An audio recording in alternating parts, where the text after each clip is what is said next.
Welcome to the Expert Speaker Podcast. We have sales expert Paul Ross here to talk about the subconscious sales advantage. Welcome, Paul. Thank you. It's wonderful to be here. And before we begin our exploration together today of the power of subconscious language to influence people on profound and hypnotic levels, I just want to say I'm honored to be here, and I invite you to share the questions that naturally arise when a kick-ass interview is taking place. Amazing. So that's for all of our guests as well. If you're watching this somewhere where there's a place to comment your questions, and I'm sure we'll get to you when we can.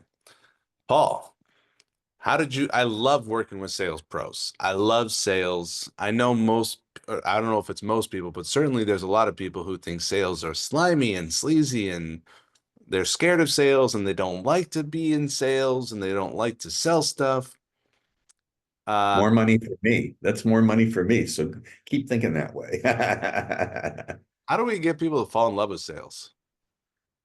Well, my first premise is to fall in love with language. I'm madly in love with language. See, whenever I do a talk or an interview or a corporate presentation or whatever, I always have two motives. My primary motive, of course, is to deliver the goods, to help people massively increase their sales in a way that's fun, in a way that actually makes you feel like you're a hero. And my deep, deep heart-driven motive is to get people to fall madly in love with the same thing I am, which is language. Language has the power, your words have the power to structure consciousness, shape decisions, and drive behavior. And it's the same for your prospects, your clients, the people you want to heal, the people you want to pick up. I started out as a pickup artist. We don't tell people that because I like to spring it on the hosts. And it was through my work using language, teaching men how to attract women, that ultimately I discovered it works for sales. Because ultimately, if you think about it, selling is like getting a date. You have to do your prospecting, you have to do your opening, you have to establish rapport, you have to ask your qualifying questions, handle objections, and then in whatever way you want to view it, close the deal and hopefully get repeat buying. So I think the metaphor and the analogy is actually quite a valid one. And who doesn't want to be better at talking to people of the opposite sex and learning how to just talk to people? I think it's fun. I think when you know how to lift people out of their normal autopilot, dull state of mind and create a pathway for them that they didn't even realize they could have, that was possible, or even that they deserve. Because I think that last part is very important. If you're in sales, never underestimate a client or prospect's lack of deservingness, their sense that they don't deserve something great, as being a barrier, an obstacle. And also, people no longer trust their own ability to make good decisions. It's true, absolutely true. People buy from people they know, like, and trust. That's not false, but it's incomplete. Because nowadays, your prospect, your client, doesn't trust their own ability to make a great decision.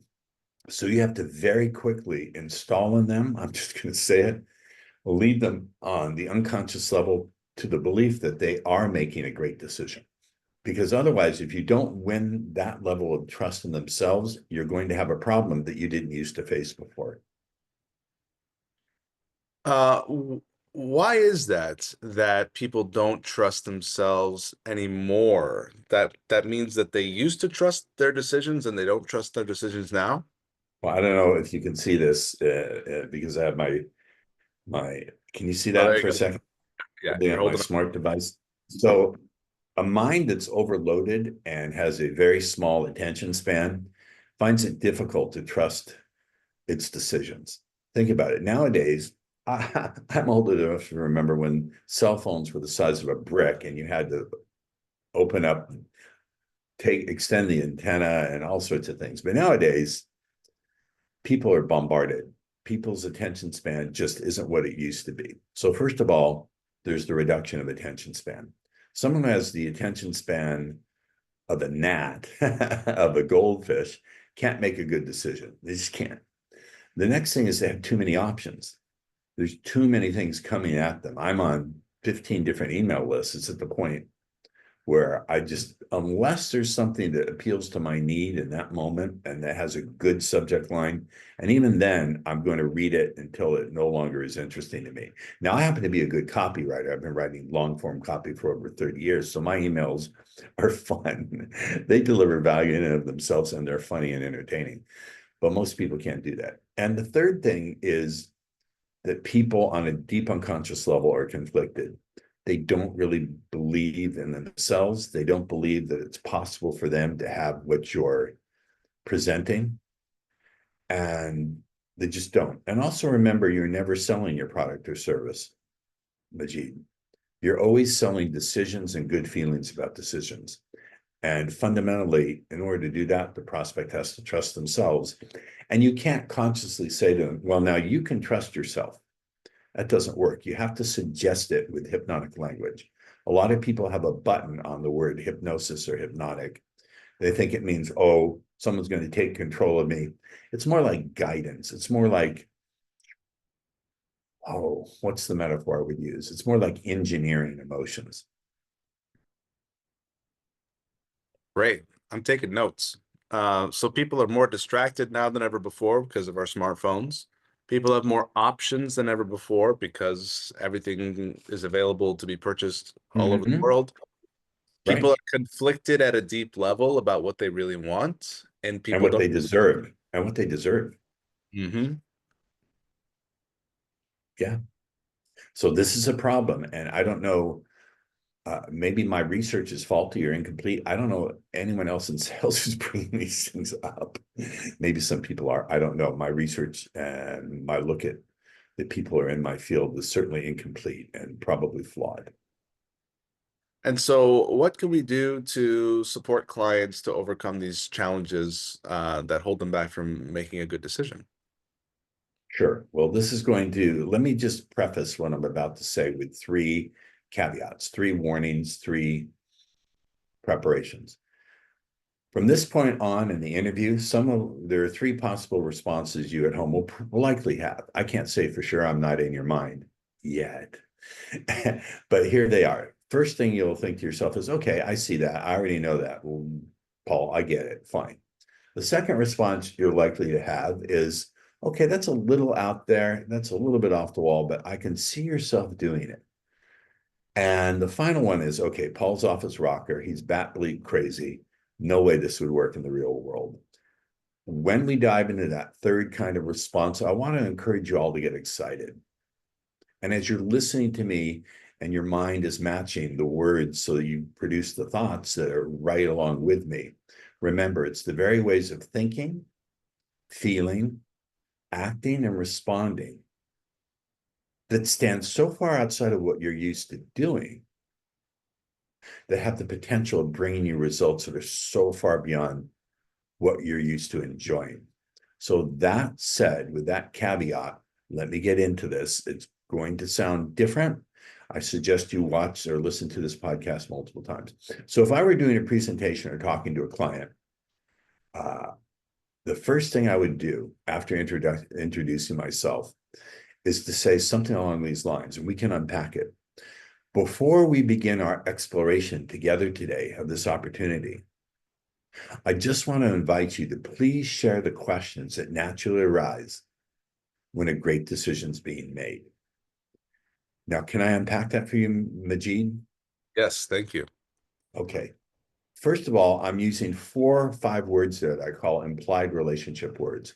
When the unconscious, they're heard consciously, but on the unconscious level, when the unconscious mind hears these words, it comes to the conclusion that there's a deep and trusting relationship. So here they are.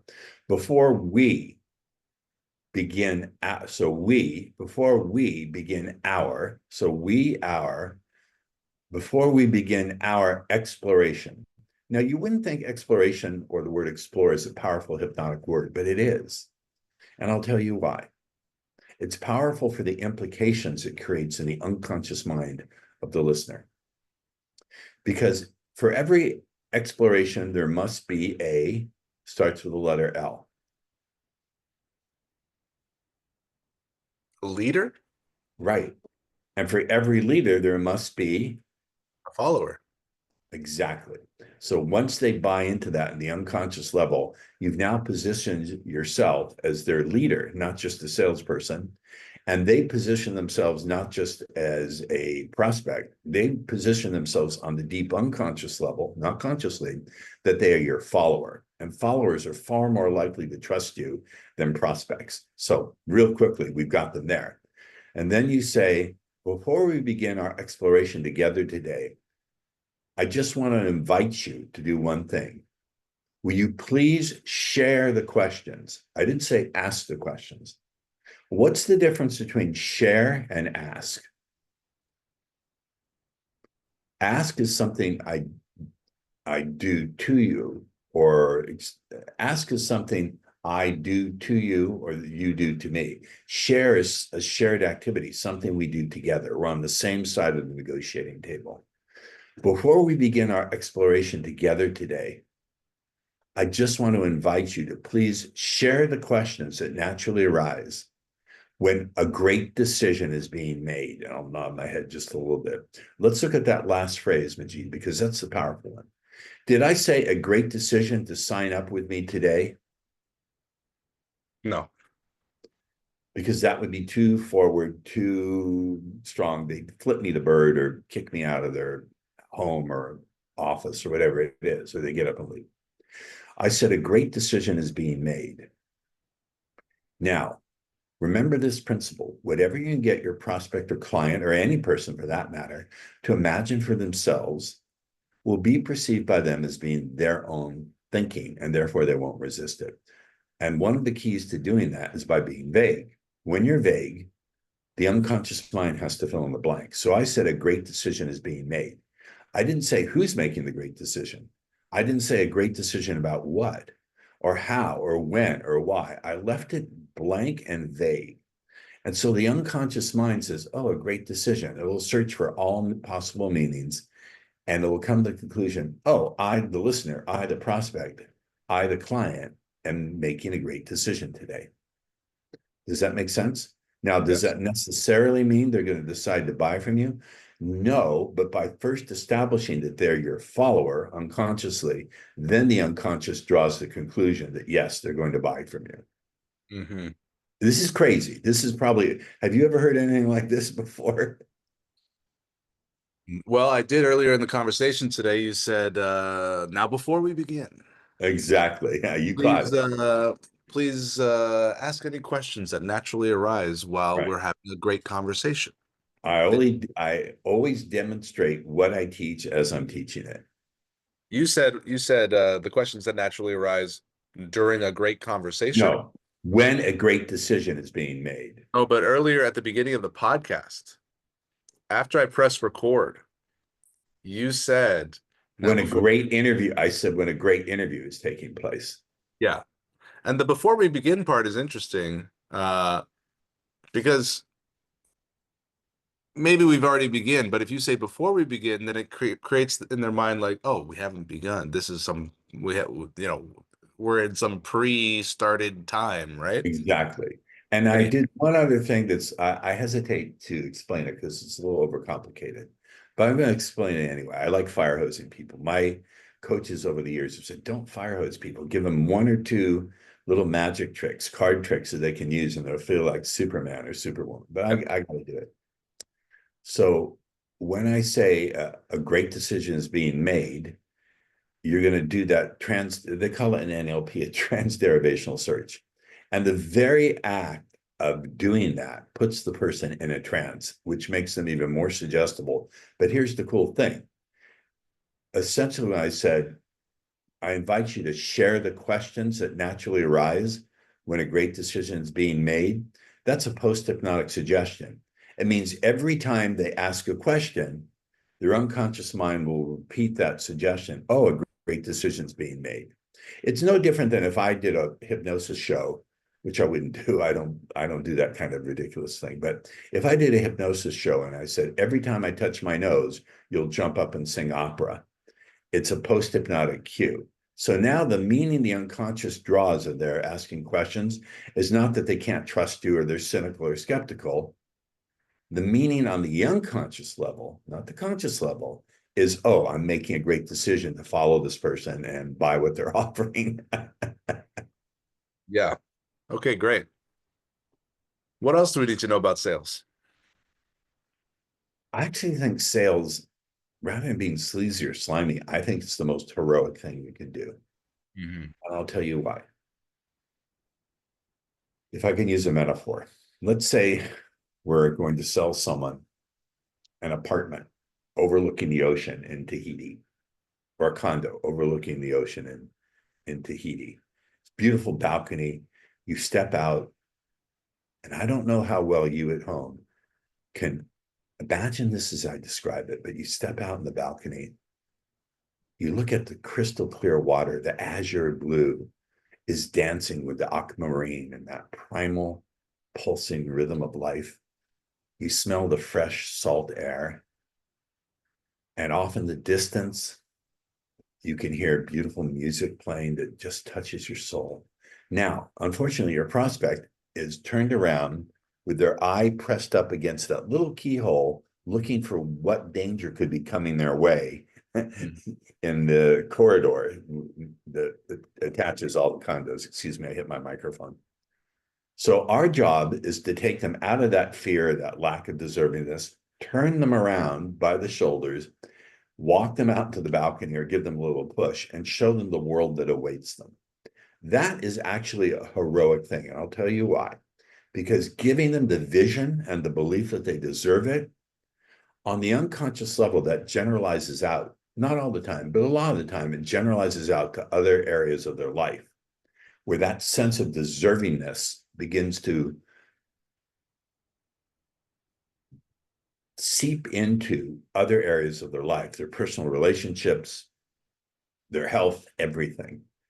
So when you can do it on an advanced level, as only my VIP clients, I only work with a handful of them every quarter because as you can see, I put a lot of energy and thought into this.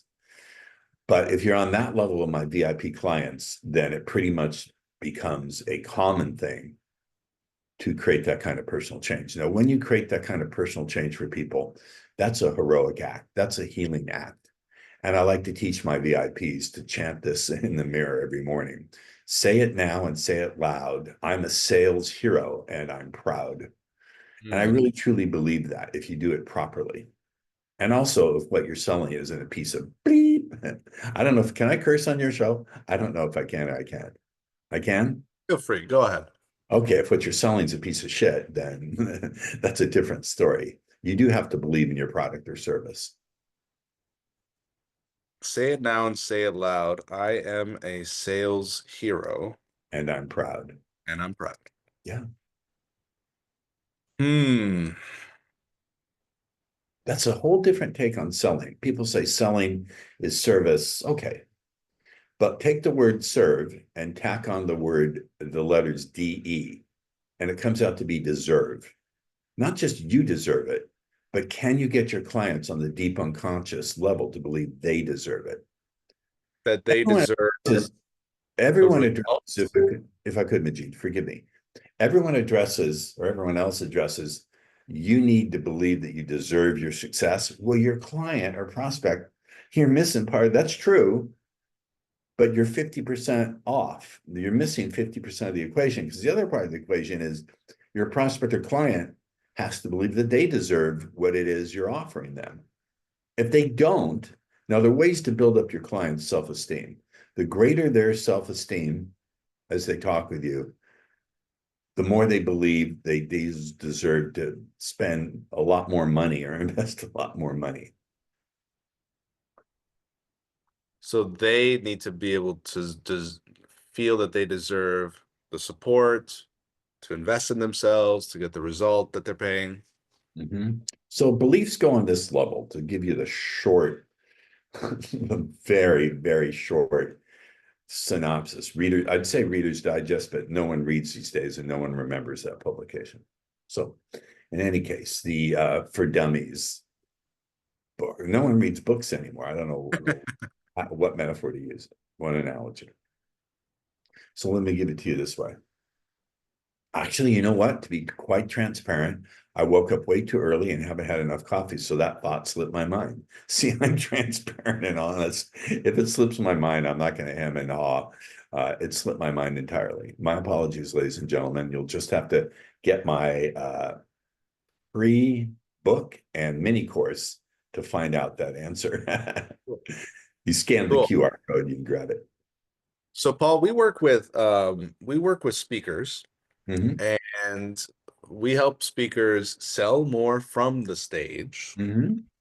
as well as improve their ability to sell themselves as even to get on the stage. So the Mm-hmm. first sale they need to do is to someone who's hosting a conference, answer the question, why should we pick you as our speaker? We got 100 other people who want to be the speaker. And then once they're on the stage, how do they give a presentation that creates a lot of clients without turning off the audience to feel like, oh, this is just a sales pitch? With all due respect, the first sell they have to make is on themselves, that they can do a great job, that they can enjoy it, and that they believe it's of value. I would say the key to being a great, I don't know, everyone has a different formula. For me, I have three beliefs I have to have. I have to believe that my message is urgent and vital. I have to believe that the audience really truly needs to hear it. And I have to believe, at least in that moment, in those 30 minutes or an hour or whatever they pay my egregious fee to do a keynote, that during that time, I'm the only one who can get it across to them.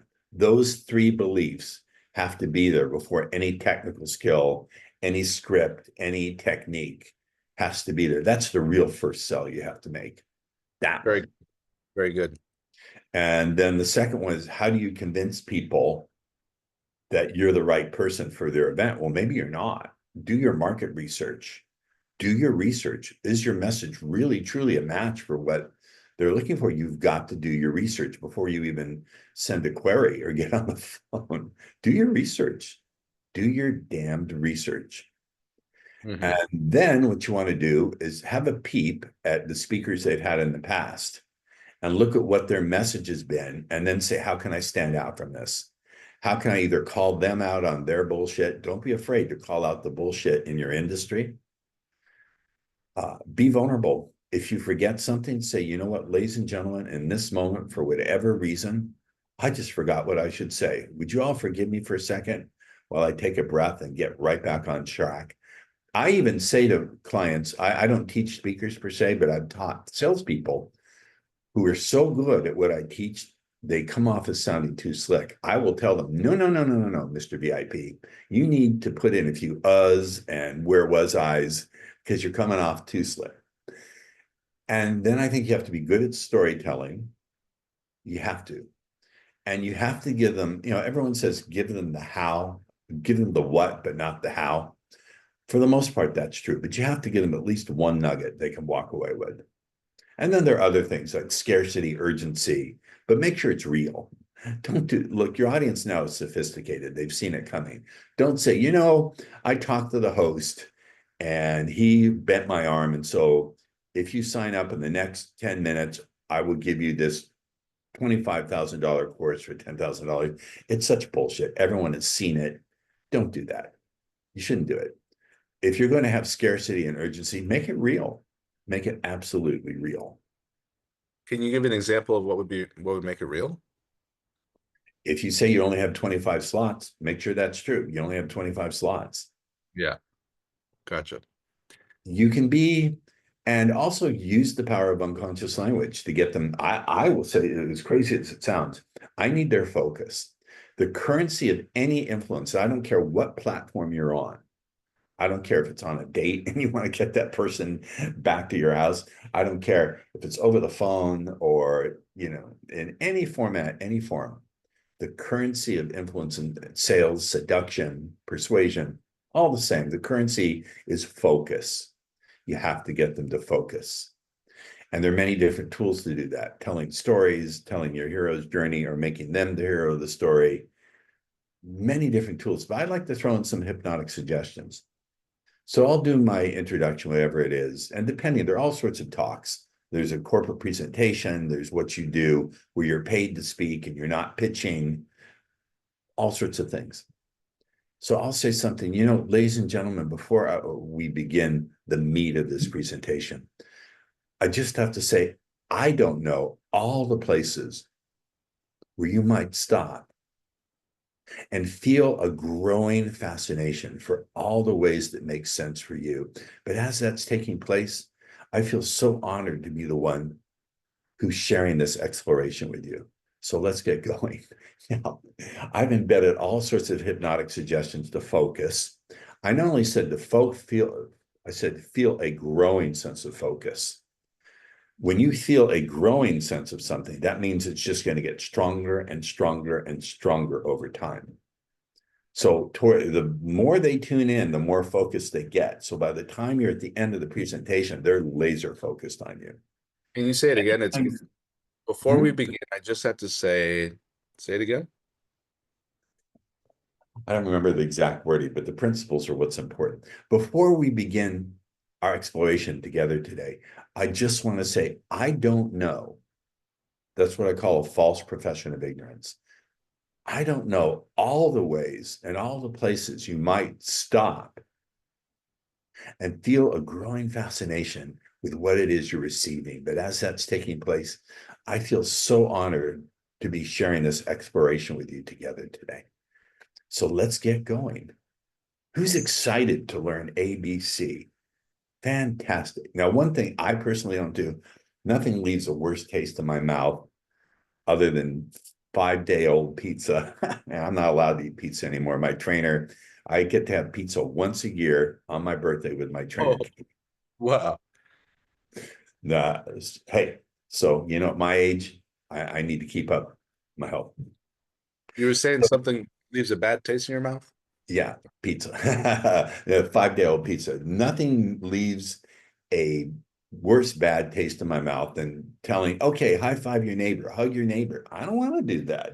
Don't violate my personal boundaries by doing that. It's not my style. If that's your style, good on you. But I don't do that. And everyone does it. So how are you standing out? I don't do that. Right.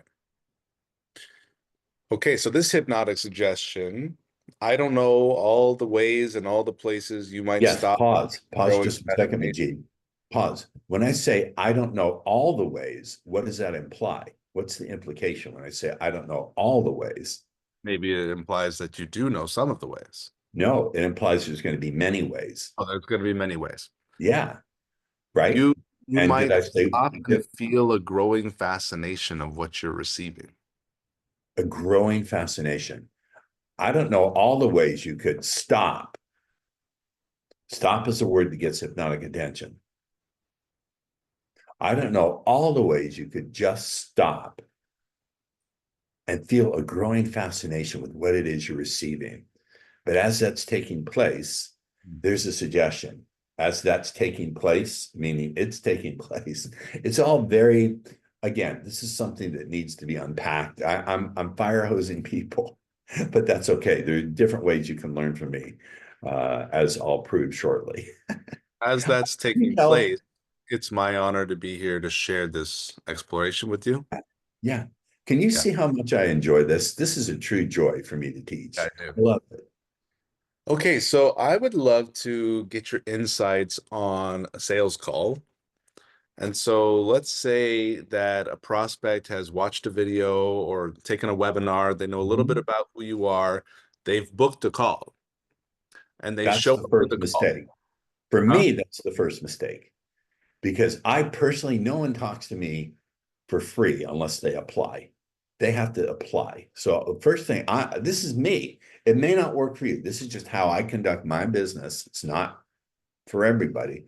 For me, my sense is I need to weed out the tire kickers. Now, there's different ways to do that. Some people sell a low cost product, a tripwire, and that may work for you depending on your price point. It may not work because it may position you as someone when you later go for a $50,000 program, they may remember, wait, this guy offered me something for $7.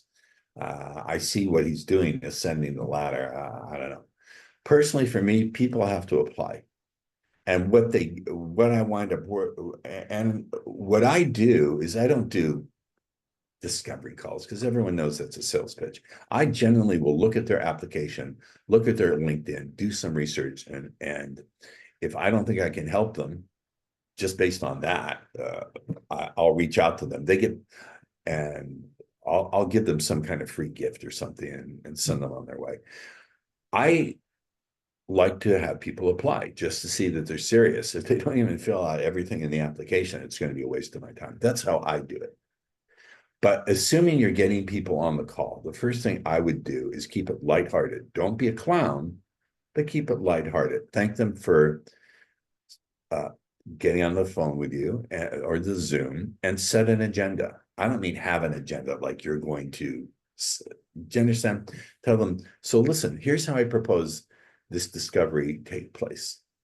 We're going to talk for a little bit and we'll discover what you do right first. I always want to see what's working first because I like to work with client strengths. And then we're going to see where you might be an improvement. And I'll give you some tips you can use, which I always do. That's not bullshit. If someone does get on a call with me, I will always give them one or two tips. So if we part ways and they get to see a 12-15% increase in their sales later on, if I connect with them, they'll think, wait, Paul is not full of shit. He really did deliver. This wasn't just a pitch call. And then I see if we're a good fit. If we're not a good fit, I say, hey, you know what? I really don't think we're a good fit. Here's an alternative. Here's a program I have that I think would fit in your price range. You need to do some self-study. And with the self-study, join my WhatsApp community. You'll get to connect with me that way for life for free. Or I'll say, we really are not a good fit. Let me do some research and see if I can find someone who's better for you. And I have some ideas in the back of my mind of those people anyway.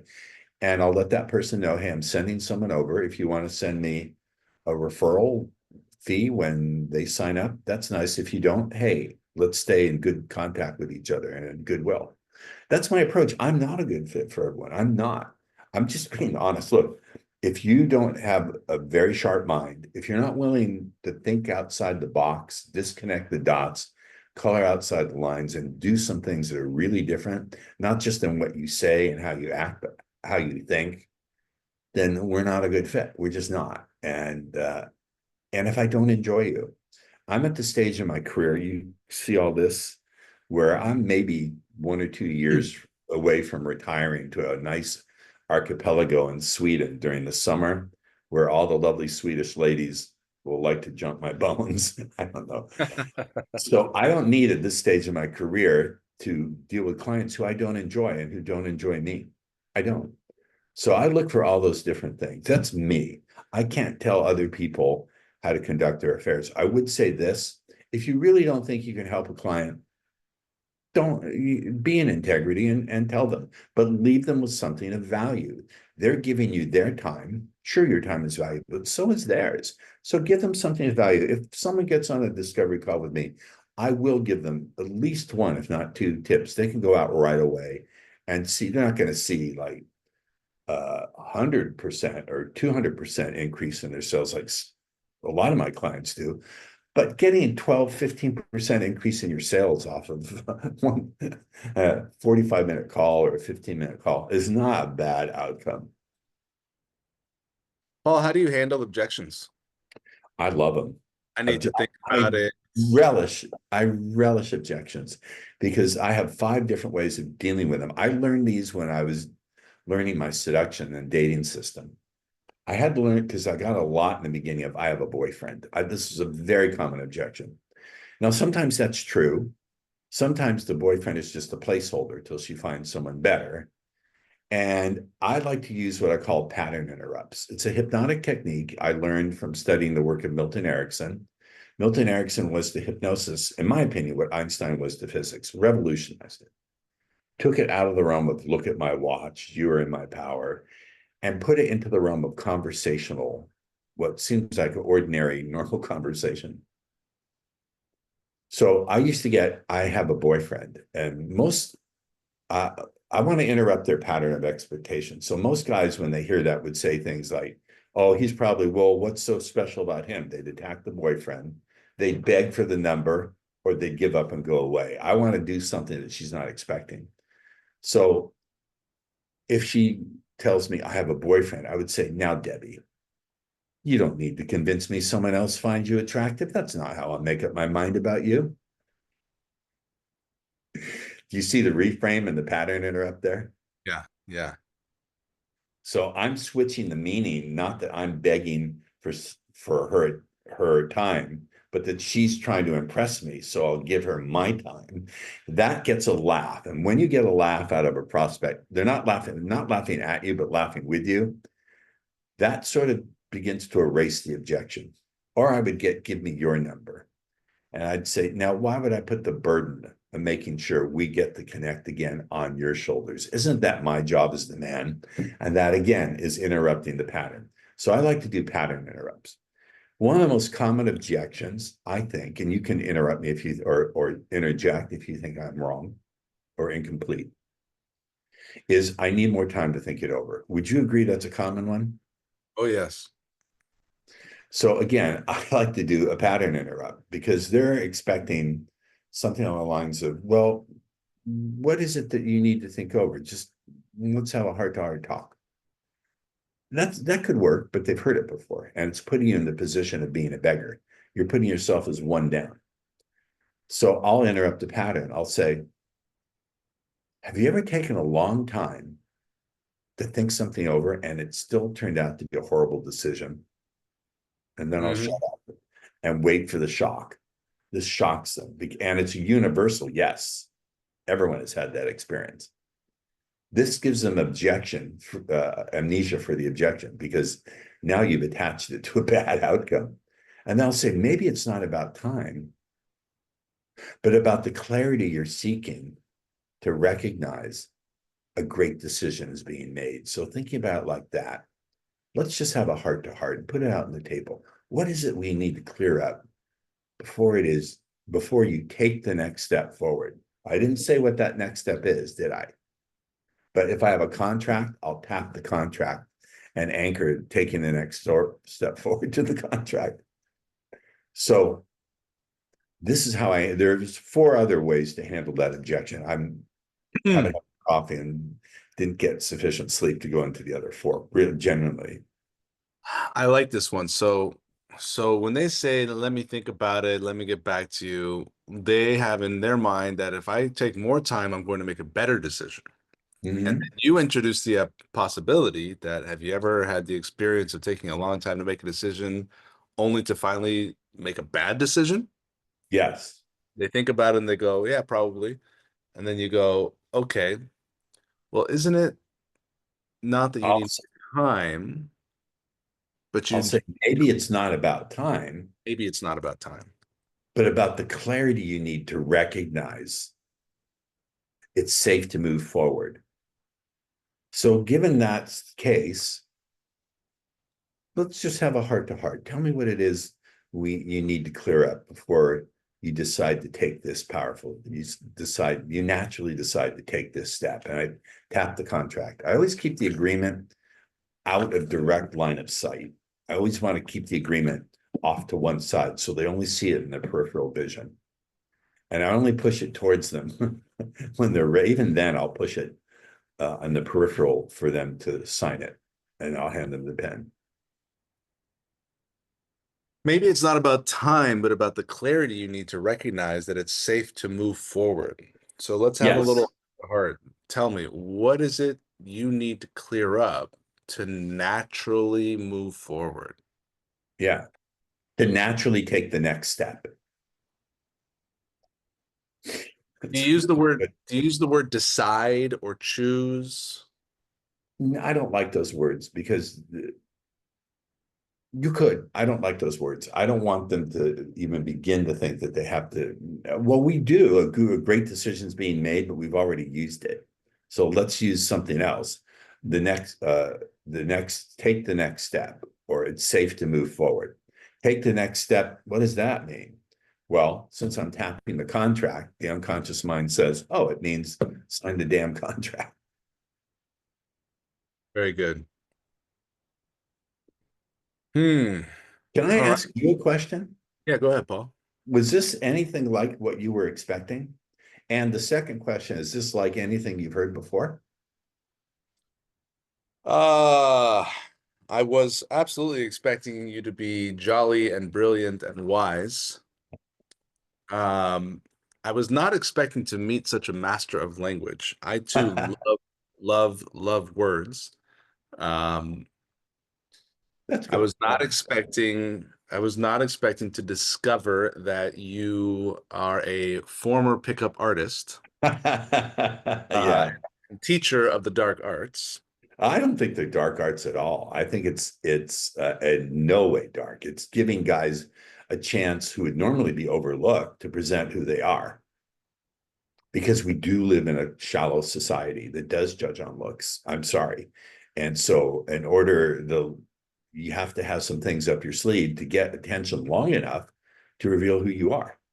And if you can't do that, you're going to get squeezed out. Yeah. So That's you're my to experience, at least. That's my interpretation. Nothing. Let me back up and from a philosophical perspective, say nothing I'm presenting here today is true with a capital T. It's true with a small t, meaning it's my map, it's my model, it's what's worked to make my VIPs not jillion, millions and millions of extra dollars in their bank account, and also with the people who can't afford that level of investment, and who have bought my courses and joined my WhatsApp mastermind, and it just is proven to be practically and predictably true with a small t. I'm sure there are other systems that work extremely well. I've been guest on some of their shows. So there are other systems that work extremely well. For me, for someone who loves language and who really has a sort of impish sort of let's see how far we can push things kind of attitude, then it's a killer thing. And that's why I appeal to people who have that. Let's see what we can get away with. And it's sort of people like to push their boundaries on other people's. My mother used to say to me, Paul, if you don't knock off your sassing me, you're going to grow up to be an iconoclast. This is when I was like 6 years old, 7. And I said, Mommy, what's an iconoclast? She said, that's someone who goes around kicking over other people's sacred ideas and idols and really making them angry. And I remember saying, I want to be an iconoclast, Mommy. How do I do that? She just shook her head as if to think, that damn kid, man, that's not what I meant. Or maybe she was programming me. I don't know.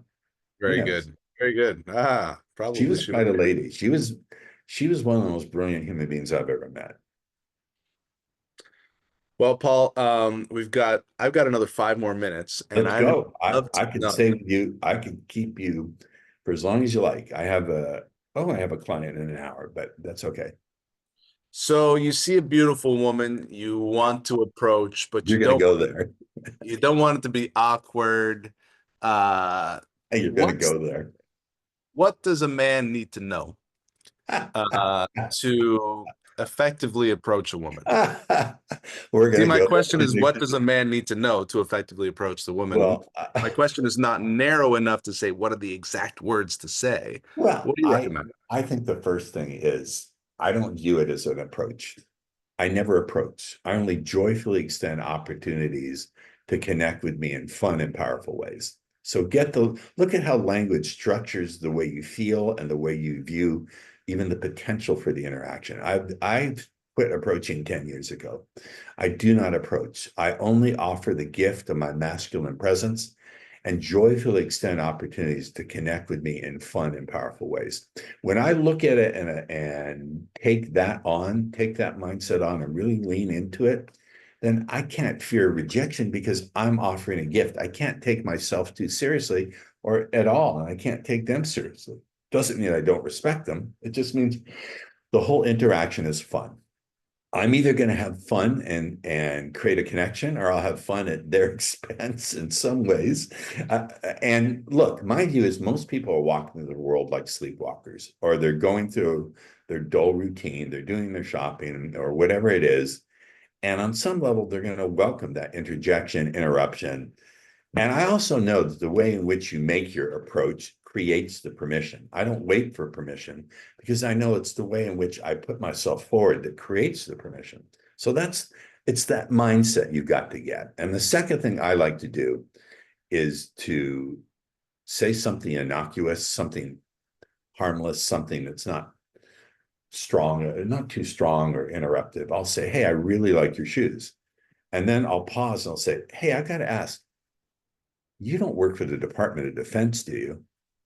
And they'll say, no. I'll say, because your eyes are weapons of mass distraction. Now, that's going to 90% of the time, that gets a huge laugh. And they say, that was a good one. And I'll say, actually, that was kind of cheesy. But as soon as I saw you, I thought, if you don't say something and at least get an introduction, you'll kick yourself in the ass for the next 6 weeks. I'm Paul. And then I step back. I literally take a step back to give her room to receive that overwhelming big energy. And if you pause to think about it, that's a very charming and endearing and vulnerable way to introduce yourself. You get a laugh, you create a pattern interrupt by that. You set up the tension by saying, do you work for the Department of Defense? Like, what is he talking about? And then you deliver that punchline. I don't stop with a laugh. I'm vulnerable. And then I say, hey, that was cheesy. They usually say that was really original. I'll say that was kind of cheesy. But as soon as I saw you, I thought, if you don't at least get an introduction, you'll kick yourself in the ass for the next 6 weeks. Now, how can anyone object to that? It's also very vulnerable. It's revealing what I think and what I feel. And it's giving an indirect compliment. It's saying indirectly, you're very beautiful. I don't say it. But why would I kick myself in the ass unless I thought she was very attractive?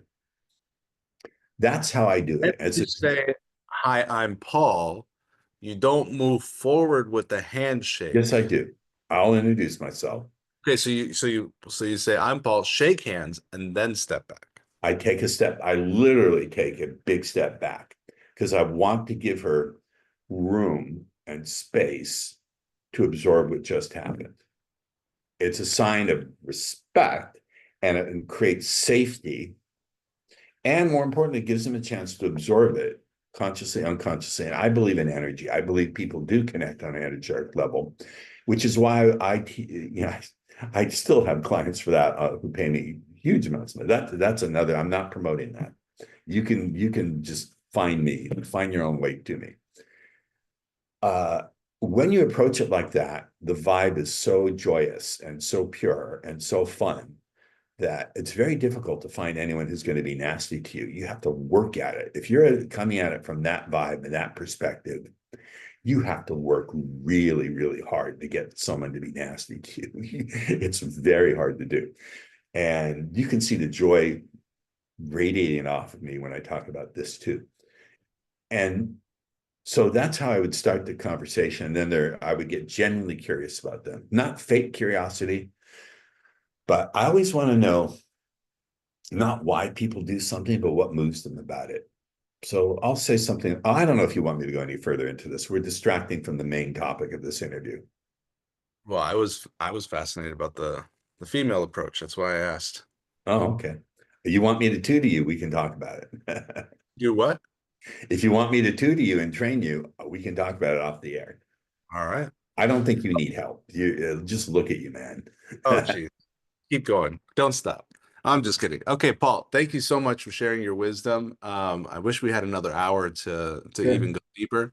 How can people reach you? And Sure. I have a really wonderful and generally value packed free gift. So you can scan the QR code here if you can do that. It yep. will immediately take you to the link to get my free gift, which is a free download, a digital copy of my new book, The Subconscious Sales Advantage, right there. It's designed to be read in like 30 minutes. And I also have a free video training that comes with that, which is a 10-minute video training on how to crush objections. I really love that. Lovely. And yeah, that's how you do it. And if you want to write me after you get that, you do get on my list. I always read every email I get. I respond personally. There's no assistant. I have assistants, but not for this because I really want to communicate. You can see I love this.